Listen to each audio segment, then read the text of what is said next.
Le laboratoire de recherche de tribologie et dynamique des systèmes, ancré sur 3 écoles d'ingénieurs, l'École centrale de Lyon, l'École nationale d'ingénieurs de Saint-Étienne et l'École nationale des travaux publics de l'État, rattaché à l'Institut des sciences de l'ingénierie et des systèmes du CNRS, se positionne comme un laboratoire de premier plan au service de l'ingénierie. Doté d'une structuration en 4 équipes de recherche, nous opérons à l'échelle nationale et internationale dans des domaines fondamentaux et appliqués, couvrant les secteurs du transport, de l'énergie et de la santé. Focus sur le vieillissement des tissus humains. Notre équipe au LTDS cherche à montrer le rôle majeur des fibres de collagène pour comprendre et, on l'espère, prédire le mécanisme du vieillissement. Le fibroblaste, c'est la cellule qui fabrique ces fibres. C'est comme une araignée qui fabriquerait sa toile pour tout notre corps, que ce soit les poumons, le cœur ou les vaisseaux qui sont liés au système nerveux autonome qui contrôle les informations qui montent au cerveau. L'idée consiste à prendre un organe comme modèle, comme par exemple la peau, et comprendre le comportement mécanique des fibres de collagène lors du vieillissement. L'hypothèse forte est de savoir si ce vieillissement-là est représentatif de tous les autres organes de notre corps. On devient vieux à 15 ans.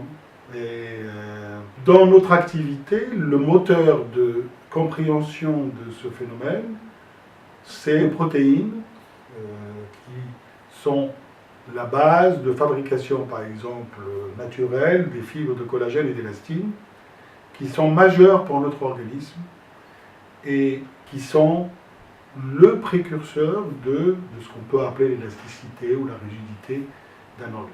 Notre objectif dans ces recherches-là, d'identifier les constantes élastiques qui sont liées à la tension des fibres de collagène et d'élastine, quel modèle on peut éventuellement mettre au point pour prévoir l'évolution de tension mécanique de ces fibres de collagène et d'élastine, et deuxièmement, le challenge, est-ce que le vieillissement de cette membrane externe peut être à l'image de ce qui se passe dans les tissus profonds, dont on n'a pas l'accessibilité, notamment le foie, le cartilage, le cœur, les poumons, les artères, et surtout de pouvoir accompagner ces mesures par des moyens très sophistiqués aujourd'hui qu'on a développés au laboratoire pour avoir finalement accès à des modèles qui permettent justement de valider cette hypothèse que la membrane externe de notre corps peut être un modèle de vieillissement des tissus profonds et des tissus fondamentaux et vitaux pour notre santé publique.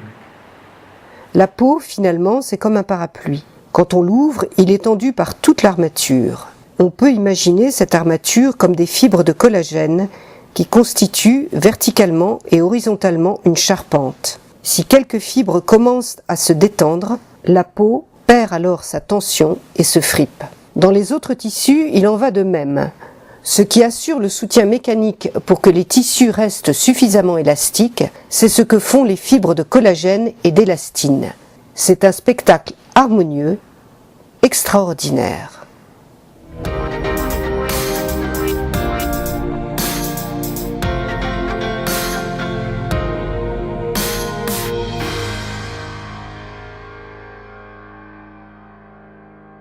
Au LTDS, la cohésion du laboratoire repose sur la diversité et l'étendue des travaux scientifiques. Ensemble, transportons l'énergie de la recherche au cœur du vivant pour accompagner les jeunes chercheurs de demain à développer un avenir encore plus durable.